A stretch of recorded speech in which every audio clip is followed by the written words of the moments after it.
Tere, mina olen Maicel. Mina olen Lars. Täna me sõidame Hyundai'ga.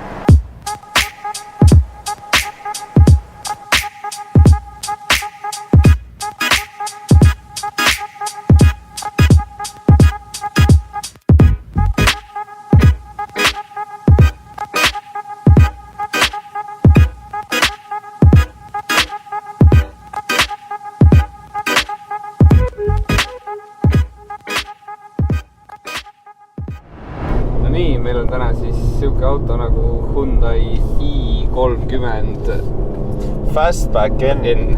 Tegemist on siis siukse pigem ringraja suutliku autoga, et Hyundai ise reklaamib seda samamoodi välja. On siis kuskil Koreas erinevatel radadel spetsialistide poolt testitud ja nende ütluste poole pealt peaks olema ideaalne auto, millega ringrajal sõita ja ma arvan, need Taiperi mehed ajasid nad pahaseks. Mõtlesid, et mida need jaapanlased ikka oma kiireid Hondasid teevad, et teeme ka enda kiire Hyundai hoopis. Vaatame, kuidas me saame hakkama sellega. Fastback N mõeldi siis välja enam-vähem sellise eesmärgiga, et oleks parim suhe aerodünaamika ja õhutakistuse vahel. No seda on väljast näha ka, ega ta ei ole siuke tavaline, nagu kui võrdlusse tuua nüüd tavaline Hyundai i30, siis see on ikka hoopis teistsugune Hyundai i30, et on näha, et on ikkagi tegeletud selle asjaga korralikult. Ma hoian siia kinni nagu trammiga sõidaks. Autol on erinevad moodid ka, rooli pealt saad siis drive mode vahetada. On meil siis normal, sport, eco Sport plus ja siis on N-mode ja meie kasutame siis customit, ehk siis me panime kõik asjad Sport plussi peale, vedurstus jäik, kõik muud asjad jäigad, linnas kasutasime, ühesõnaga seda normal versiooni, sest muidu see oli liiga jäik, see viskas ühest rööpast teise. Muidu auto teeb sellist hästi mahedat vaikset häält, siis mõne nupule vajutusega väga lihtne auto panna vähe valjemaks, pragisema.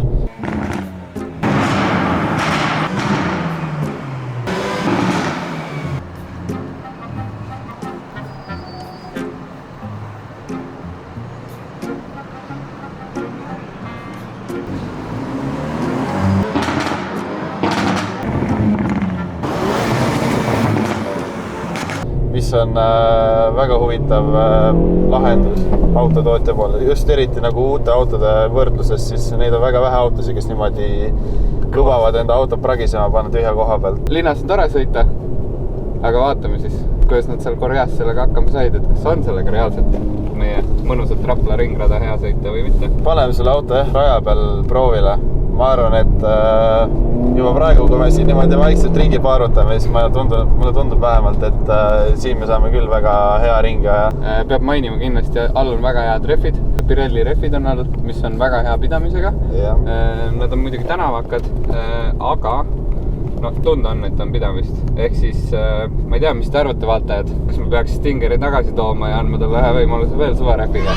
Sest et eelmine kord oli meil lamellrehv all ja ma olen enam kui kindel, et see Hyundai on praegu kiirem kui Stinger oli selle lamellirehviga. Ma arvan ka täpselt sama, et selle väikse kaalu ja just selle esiveo eelisega, kuna ta kaalubki palju vähem just võrreldes nelikveolise autoga, siis ma arvan, et see võib ikka väga hea kombo olla siin raja peal, eriti just üks aeglase raja peal. Proovime, mis see 2-liitrine turbomootor meil siin rajal tegema hakkab ja teeme vana ajasõidu. Lars versus mina. Aga tohi, proovime!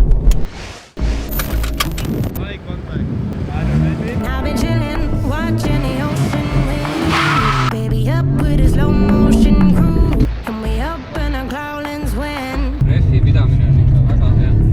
Mulle midagi öelda, kõvasti küll muidu, aga saaks kindlasti paremini, aga väga hea pidamine on autol. Libiseb esiots läbi natuke.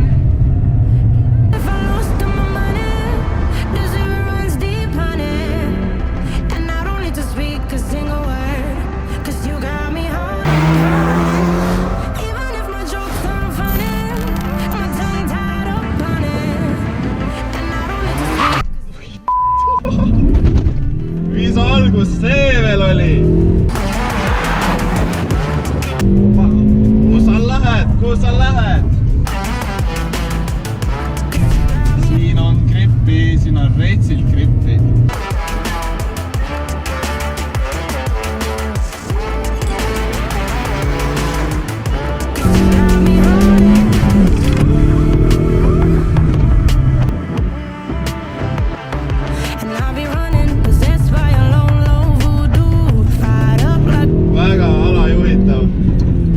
lõpus läks ikka väga kiireks see kurv.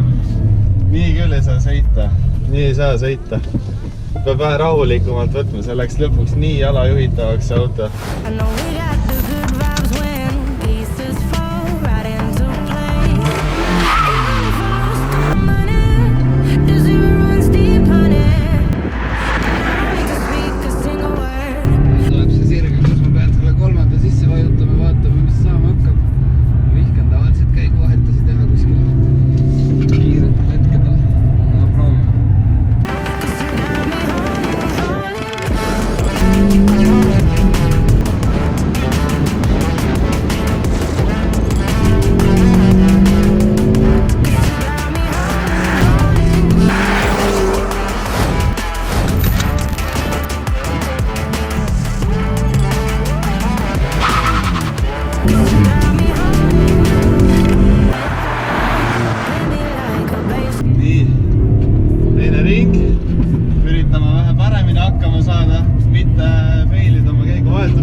Peaks äkki vähe kiirem aja saama.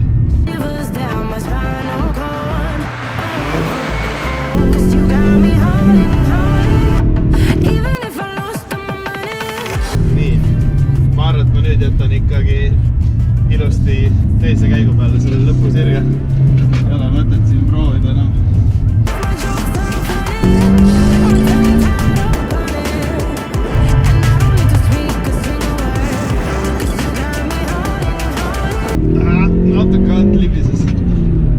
Natuke lõpus libises, aga tuli ikka arvestatavalt kiirem kui see eelmine ring. Ma arvan vähemalt. No see peab olema natuke kiirem, kui ma seekord ei feilinud selle käiguvahetusega lõpus. Vaatame, mis saab. Loodame, et tuleb midagi head. Kuidas teile tundus, kuidas esimene ring läks?